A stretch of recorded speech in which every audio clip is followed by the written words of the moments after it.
ఈ వీడియోలో మనం క్వశ్చన్ నెంబర్ 8 ఎలా సాల్వ్ చేయాలి నేర్చుకోబోతున్నాం. క్వశ్చన్ చూసినట్టయితే a lever of length 9 cm has its load arm 5 cm long and the effort arm is 9 cm long. ఇక్కడ కొంచెం జాగ్రత్తగా అబ్జర్వ్ చేయండి. ఈ లీవర్ లెంతే 9 సెంటీమీటర్, ఎఫర్ట్ ఆర్మ్ కూడా 9 సెంటీమీటర్. అంటే మొత్తం లీవర్ను మనం ఎండింగ్ పాయింట్ ఎఫర్ట్గా యూజ్ చేసుకుంటున్నాం. దానికి లోడ్ వచ్చి 5 సెంటీమీటర్ మనం లోడ్ పెట్టడం జరిగింది. ఈ క్వశ్చన్ ఏంటంటే to which class does it belong, ఇది ఏ క్లాస్ చెందుతుంది, draw the diagram of the lever showing the position of the fulcrum F and the directions of both load L and E. What is the mechanical advantage, velocity ratio. Okay, ఇది మనం ఏం చేద్దాం, first మనం diagram draw చేసేద్దాం first. Okay, diagram draw చేసినప్పుడు ఒక లీవర్ తీసుకుందాం. ఇది 9 సెంటీమీటర్ లాంగ్. అయితే లోడ్ ఎక్కడ పెట్టాం మనం, 5 సెంటీమీటర్ పెట్టాం. ఇది ఫల్క్రమ్గా తీసుకుందాం. ఇది ఫల్క్రమ్.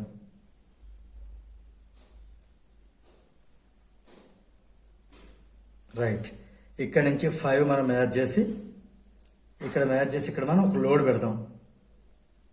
ఇది లోడ్ ఆర్మ్ వచ్చి 5 సెంటీమీటర్.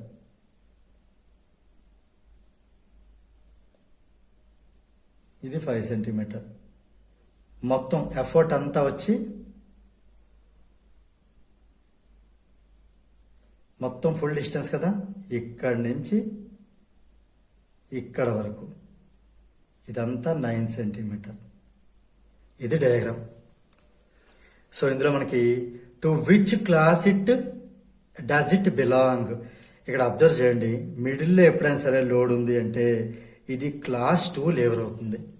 మీకు గుర్తుపెట్టుకుని సింపుల్ ట్రిక్ చెప్తాను. ఇక్కడ ఎప్పుడైనా సరే మనకు మిడిల్లో ఎఫ్ వచ్చినప్పుడు, ఓకే, అప్పుడు ఇటు ఈ ఉండి ఇటు ఎల్ ఉన్నా, లేదా ఇటు ఎల్ ఉండి ఇటు ఈ ఉన్నా కూడా మిడిల్లో ఎఫ్ అంటే గుర్తుపెట్టుకోండి, చిన్న ట్రిక్ ఇది. ఎఫ్ను మనం ఫస్ట్ అనుకోండి, ఎఫ్ ఫర్ ఫస్ట్ అంటే ఇది క్లాస్ 1 లీవర్ అవుతుంది. ఒకవేళ ఓకే, ఇన్ కేస్ ఇలా కాకుండా మిడిల్లో ఎల్ వచ్చింది అనుకోండి, ఎల్ అంటే ఇది ఫస్ట్ ఒక లైన్, ఇది ఒక లైన్, ఇది ఒక లైన్, ఇది ఒక లైన్, 2 లైన్స్ ఉన్నాయి. ఇటు ఈ ఉండొచ్చు, ఇటు ఎఫ్ ఉండొచ్చు, లేదా ఇటు ఎఫ్ ఉండొచ్చు, ఇటు ఈ ఉండొచ్చు. మిడిల్లో కనుక ఇలా 2 లైన్స్ అనేవి కనుక వస్తే మీకు గుర్తుపెట్టుకోవడానికి చెప్తున్నాను అనమాట. ఇది క్లాస్ 2 లీవర్ అని గుర్తుపెట్టుకోండి. 2 లైన్స్కి క్లాస్ 2. నెక్స్ట్ ఇలా కాకుండా మిడిల్లో ఈ ఉంటే ఇక్కడ ఈకి ఎన్ని లైన్స్ చూడండి, 1 2 3. ఇక్కడ కూడా 1 2 3. ఎల్ ఇటు ఉండొచ్చు, లోడ్ ఓకే, ఫల్క్రమ్ ఇటు ఉండొచ్చు, లేదా ఎఫ్ ఇటు ఉండొచ్చు, ఎల్ ఇటు ఉండొచ్చు. ఏదైనా సరే మిడిల్లో కనుక ఈ ఉంటే ఈ 3 లైన్స్ ఉండేదాన్ని క్లాస్ 3 అని గుర్తుపెట్టుకోవడం కొంచెం ఈజీ మాత్రం చెప్తున్నాను అంతే. ఎఫ్ ఫర్ ఫస్ట్ 2 లైన్స్ ఉన్నాయి కదా, సెకండ్ క్లాస్ 2. 1 2 3 లైన్స్, ఈ స్ట్రైట్ లైన్ వదిలేయండి. 1 2 3 లైన్స్ ఉంటే ఇది క్లాస్ 3. ఇప్పుడు చెప్పండి, ఎల్ మిడిల్లో ఉంది కదా, ఇందులో ఎల్ దేంట్లో మిడిల్లో ఉంది, class 2. So it belongs to class 2 Lever. First మనం ఏ బిట్ ఆన్సర్ రాసేద్దాం. ఓకే, ఏ బిట్ ఏంటంటే to which class does it belong, it belongs to L మిడిల్లో 2 లైన్స్ కాబట్టి క్లాస్ 2. రైట్, రీజన్ కావాలి రాయచ్చు. రీజన్ ఏంటి రాస్తాం, as load is in between effort and fulcrum అని రాయొచ్చు. ఓకే, ఇంకా బీ బిట్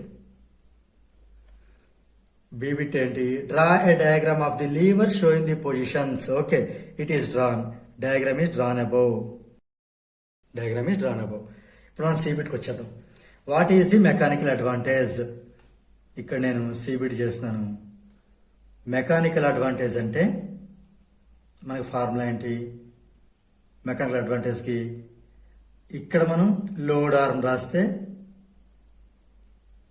ఇక్కడ ఎఫర్ట్ ఆర్మ్. ఇది కూడా గుర్తుపెట్టుకోవడానికి వచ్చిన ట్రిక్ చెప్పాను.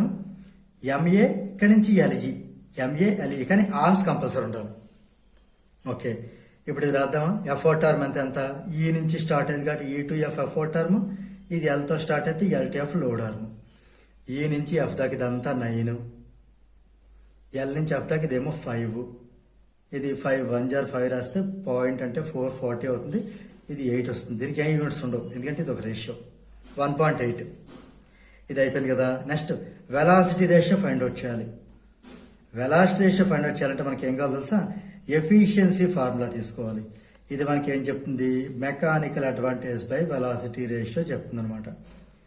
ఎఫిషియన్సీ అనేది mechanical advantage by velocity ratio. Efficiency ఎంత మనకి 100%. అంటే 100% అంటే బై 100 రాసేయండి. Is equal to mechanical advantage ఎంత 1.8. ఇది మనం ఫైండ్ అవుట్ చేస్తాం విఆర్ అంటే వెలాసిటీ రేషియో. ఇది ఎలాగో 1 కదా, విఆర్ 1 జార్ 1 విఆర్. సో వెలాసిటీ రేషియో కూడా మన 1.8 వచ్చింది. ఇది కూడా రేషియోగా దీనికి కూడా అలాంటి యూనిట్స్ ఉండవు. ఓకే, మెకానికల్ అడ్వాంటేజ్ 1.8, విఆర్ కూడా 1.8. ఇప్పుడు డీబిట్కి వచ్చేద్దాం. D bit what will be mechanical advantage and VR velocity ratio if the efficiency becomes 50%.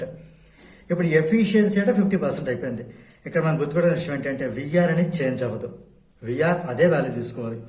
అంటే ఇక్కడ మనకి విఆర్ అనేది 1.8 తీసుకోవాలి. అయితే ఎఫిషియన్సీ మట్టుకు 50% అయిపోయింది. 50% అంటే 50/100 అంటే 1/2. మళ్ళీ ఇదే ఫార్ములా అప్లై చేద్దాం. Efficiency equal to mechanical advantage by velocity ratio. ఇక్కడ ఎఫిషియన్సీ బదులు 1/2 రాస్తే మెకానికల్ అడ్వాంటేజ్ చేంజ్ అవుతుంది. అదే మనం ఫైండ్ అవుట్ చేయాలి. విఆర్ ఎంత అని చెప్పాను, విఆర్ అయితే చేంజ్ కాదు. ఇక్కడ మనకి ఎంత వచ్చిందో అదే యూజ్ చేసుకోవచ్చు. ఇప్పుడు ఈ 1.8 అనేది పైకి వెళ్తుంది. సో దీన్ని బట్టి మెకానికల్ అడ్వాంటేజ్ ఎంత అవుతుంది? 1.8/2 అంటే 0.9. ఇది కూడా రేషియో కాబట్టి అలాంటి యూనిట్స్ ఉండవు. సో ఫైనల్గా మనకి ఇక్కడ అబ్జర్వ్ చేస్తే ఎఫిషియన్సీ సగం తగ్గిపోవడం వల్ల దాని మెకానికల్ అడ్వాంటేజ్ అయితే తగ్గిపోతుంది, కానీ వెలాసిటీ రేషియోకి ఎలాంటి ప్రాబ్లం ఉండదు. సో దీంతో మనకి ఈ ప్రాబ్లం 8 అనేది కంప్లీట్ అయింది.